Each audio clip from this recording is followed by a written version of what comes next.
Hello and welcome to the pod Well Travelled. My name's Penny Thomas and I'm an international travel writer. Today in the studio I'm joined by my colleague Stephen Scourfield, who's been a travel writer for over 3 decades now. Is it, Stephen?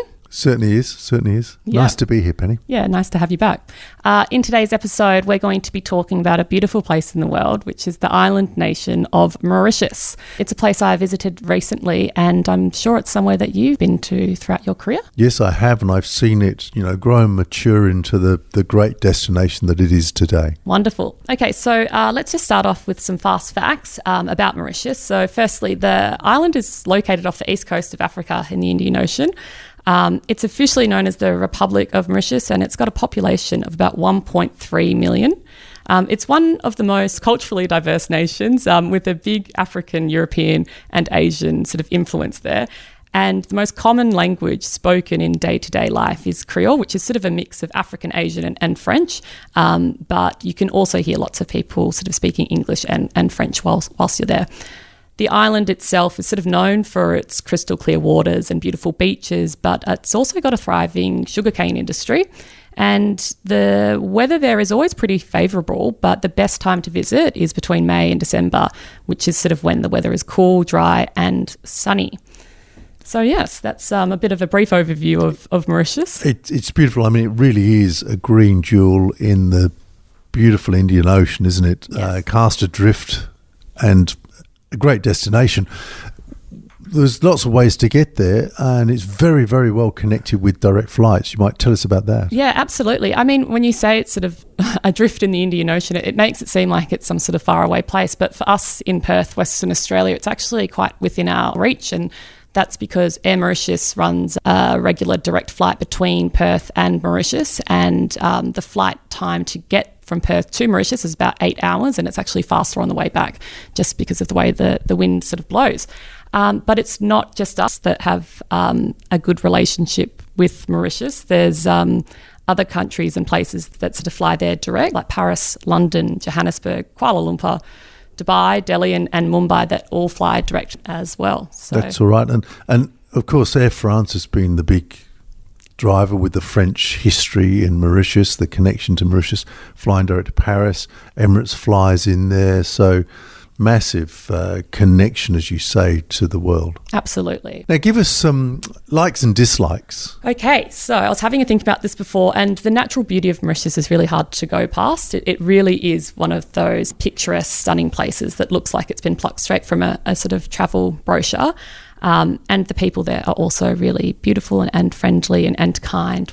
My only dislike was that when you're driving around Mauritius, it can take a while to get from A to B, and that's mainly just because there aren't too many roads. Well, there are, but they're quite populated. Yeah, they could probably deal with a little bit more infrastructure. That's right, but really it's mostly a resort-based holiday, isn't it? And when you're out on the roads, it'll be for a day trip. Yes. So that's sort of part of the experience. It's not as if you're travelling between places that you're staying. I think less of that. Yeah, you're correct. It's not a place where you do long road trips or anything like that, although it's very scenic. You sort of will arrive at your destination within sort of an hour, but it's just the congestion that bugged me, but it's not the end of the world because I was really spending a lot of my time at a resort, which was great. Yeah, you were staying at Club Med. Mauritius has this sort of model of half board, which is including breakfast and dinner. Most of the resorts do that, but Club Med goes even beyond that, doesn't it? So perhaps you could just tell us about that package and how inclusive that is. Yeah, absolutely. So it was my first time staying at a Club Med property, which if you're sort of unaware of Club Med, they sort of were founded in the 1950s and are renowned for being the sort of pioneer of the all-inclusive model. So they continue to do that up until today. And when I was in Club Med, I was staying at the Albion Resort, which is on the west coast, and it's a massive sort of property, and what you get in the all-inclusive package is actually quite impressive. You get all your sort of food taken care of, drinks are provided, your accommodation obviously, but there's also a lot of activities that you can do whilst you're there. So we'll get back to the food, but just tell us about the activities first, because I think there's such a lot of value in that, isn't there? Yeah, definitely, especially if you're a family or a sort of active couple or with a group of friends that actually like to get out and do things. It's really worth it. They sort of specialise specialise in a lot of water activities in Mauritius just because of the beautiful beaches as well. So you can go sailing, stand-up paddleboarding, diving. You can also do a trapeze lesson, archery. There's swimming pools and yoga in the morning, stand-up paddleboard yoga as well if you're game enough. The list goes on. And it's also not just activities within the resort. So you can go dolphin watching as well. You can also do a half-day or full-day trip around Mauritius. Well, as part of the package? Yeah, absolutely. Wow. So you're not just sort of confined to the resort, which I think is the common misconception about these all-inclusive models, is that they keep you trapped and you have to spend time within there. They're very supportive of the local community now, and I think that's how the model has really changed over the past couple of decades, really, is they need to support the environment and the location that they're in, and Club Med does a really good job at that, I found. I must say, I'm probably thinking more about couples doing all these activities now, but if you think as a family, that a family package there, because it's really quite difficult, travelling with children, 2 or 3 children, every time you're buying a meal, you're buying 5 meals, and every time you're buying an ice cream or this or that, it can become quite a strain on a family. Absolutely. As they travel. So, perhaps you're enjoying your time less than you could do, but here, of course, the kids have got plenty to do, and none of those costs going on all day long. Yeah, I think that's a major draw card, I think, for a lot of families, especially, it's a holiday that you can plan for, the upfront cost. You don't get stung with a big bill at the end because you I think in most instances, you can sort of chip away and pay before the trip, or there's a certain lump sum I think you pay before you get there or on arrival. So you sort of know what you're in for, which is good, I think, not just for families, but for most people as well that just want a good, decent holiday where they can sit back, relax, and not have to worry if, they order an extra cocktail or not, how much that's going to hurt their bottom line. Yep, that's right. Okay, let's get to the crux of it. Is the food a bit boring? Well, I thought it would be. I thought because of the all-inclusive model, you would probably get really sort of stock standard institutionalised food and watered-down cocktails or whatever. But it was actually quite the opposite, which I was impressed by. And I consider myself a bit of a foodie. So, there was lots of local Mauritian cuisine that you could sort of pick from. It's a buffet sort of style restaurant in their main restaurant. And it wasn't just Mauritian food as well. There was sort of dishes from all over the world, and it changed every night, which was good. So you never really had the same meal. There was lots of fresh seafood, sushi, all sorts of different things. So I was really blown away by the diversity of food offering and the quality as well. And what's great about Club Med is that they really are focusing in on reducing their food wastage, which is great. So they have a chef pretty much behind every food station in the venue, ready and waiting to sort of prepare whatever you're after. And they won't give you huge portions because you can always come back, it's a buffet, and get a second portion. But for example, even in the morning when I was getting some fruit, the chef would cut the mango right in front of me. So he wasn't just cutting it up and putting it there to sit for people to grab. It was mostly like, if you want this, I will cut it for you, and there'll be less food wastage, which I thought was good for major resorts like Club Med. It's important in this day and age. And they also are very conscious of having, they don't have any plastic water bottles or anything like that, or straws as well at their properties, which is, I think, something that they should be commended for, because that's not easy in these sorts of... It's not. It's really important. I mean, we as individuals can make these decisions, but a big international company like that has such an impact when it makes that commitment.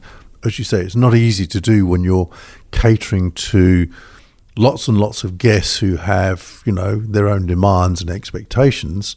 But I think it makes such a difference to the plastic waste, particularly on an island, which it's difficult to manage to deal with those, and certainly probably got less facilities to recycle than other places. Yeah. You sound like a convert. You sound like, look, I'm putting words in your mouth, but you sound like someone who went there slightly reluctantly taking the package and was converted to it. Yeah, well, that's correct. I was a bit skeptical. I didn't know if I would enjoy the experience. I thought I probably would. I don't want to say I almost thought it could be a bit cult-like, but that's how I sort of went in, and it actually wasn't. you are given the flexibility to do whatever you want. And there are so many activities that it's really on you if you get bored at the end of the day. The wine list was great. There was great cocktails. The staff there are all really friendly and engaging and genuine as well, which was nice. And it was a great holiday where you really get what you're expecting. So that's what I like at the end of the day. There's no sort of smoke and mirrors. I do think also at Club Med, but also at most of the resorts there, they really focus on employing local people. And I think that has an impact on us as visitors too. Yeah, absolutely. And the people, the locals there are really beautiful and warm and sort of genuine as well, which I really liked. And what I did find interesting was Club Med, across a lot of its properties, it will try to source employees from Mauritius because they really value the standard they uphold. They sort of have that European hospitality sort of drilled into them and understand what probably the modern day traveller, their expectations are, and can sort of also deliver that, but in a nice way that's not too overly forced or anything like that. And it's also worth noting, now that I'm thinking about this, is at Club Med properties, there's tipping isn't encouraged. And that's even at their properties in the US, which I found was quite interesting for people like us from Australia who would probably expect that you would have to tip in the US. They just try to keep it all as an even playing field. So I found that was, another sort of incentive. Very interesting. Yeah. There's other options for accommodation there, of course. Perhaps you could run through those. Yeah, I mean, Mauritius it's well known for its tourism as well. So there's resorts and hotels scattered across the island. They also do have, like most places, short stay accommodation options. Whilst I was there, I did speak to a local who said that they were going up in price and it was harder to find rental properties for people that were living there as well. So I think it's a similar situation that's happening across a lot of sort of cities around the world, especially I know here in Australia, some popular tourist areas are feeling the sort of same pain that they might be feeling there. So that's something to keep in mind. But to be honest, the resorts are really, I find, what you want when you do go to Mauritius. They have everything you need, more than what you need, especially at somewhere like Club Med. They're comfortable, often in a great spot as well, and there's friendly staff to help you out whenever you need. So yeah, there's lots of different accommodation options ranging from 3 stars, 4 stars, 5 stars, and self-serve apartments and things like that. That's right. And as you mentioned, I've been sort of going there for quite a long time, or known the place for a long time, and that was their model. That was their decision, was to make very high quality resorts and offer lots of activities, and make it a premium destination. And I think that's what they have achieved. Give me a favourite moment. I think one of my favourite moments was actually at one of the events that Club Med put on. Each night they have different themed nights, and that's all part of the fun with that hospitality group. But there was a charity event, and they auctioned off a soccer jersey, which ended up going for like €6,000, which everyone at the resort was very excited about. And it was the French soccer player Mbappé, and I hope I'm saying that correctly. I don't know if that's it's pretty good. It's pretty good. It's worth that money, surely. But it really got people up and out of it. So that was fun to just be in that environment, meeting new people as well, and enjoying the beautiful backdrop that is Mauritius. Yeah. You say people there speak Creole, which is this beautiful musical language, and they speak English and French, but the whole world speaks soccer. Yes. It's a language, so yes, that's perfect. That's very true. I must say one of my favourite moments there was just being with the giant tortoises, which is on these days out where you've got a beautiful area with different coloured soils, where you can visit. You've got, botanical gardens and so on. So there are nice places to go on the day out. I'm sure you did that. Yes, and waterfalls as well. Lots of hikes you can do in Mauritius. It's also very hilly.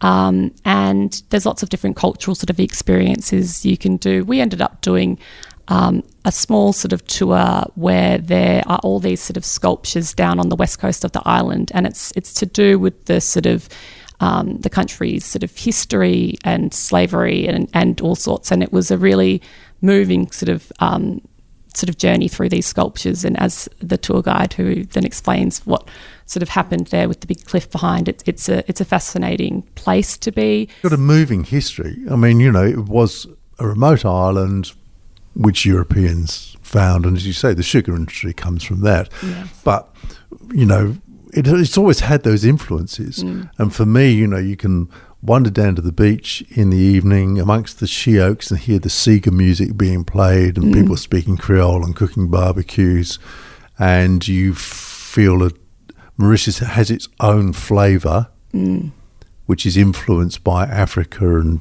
Europe in particular. Yeah, and it's really vibrant. It's great. It actually reminded me a little bit of New Orleans when I was there, which is a topic for another day. I completely get that. Yeah, it is a topic for another day. Let's do that someday. Wonderful. Okay, well, thank you, Stephen, for joining me today. The Pod Well Travelled will be back shortly, and make sure that you subscribe and look out for other stories we publish online at thewest.com.au/travel.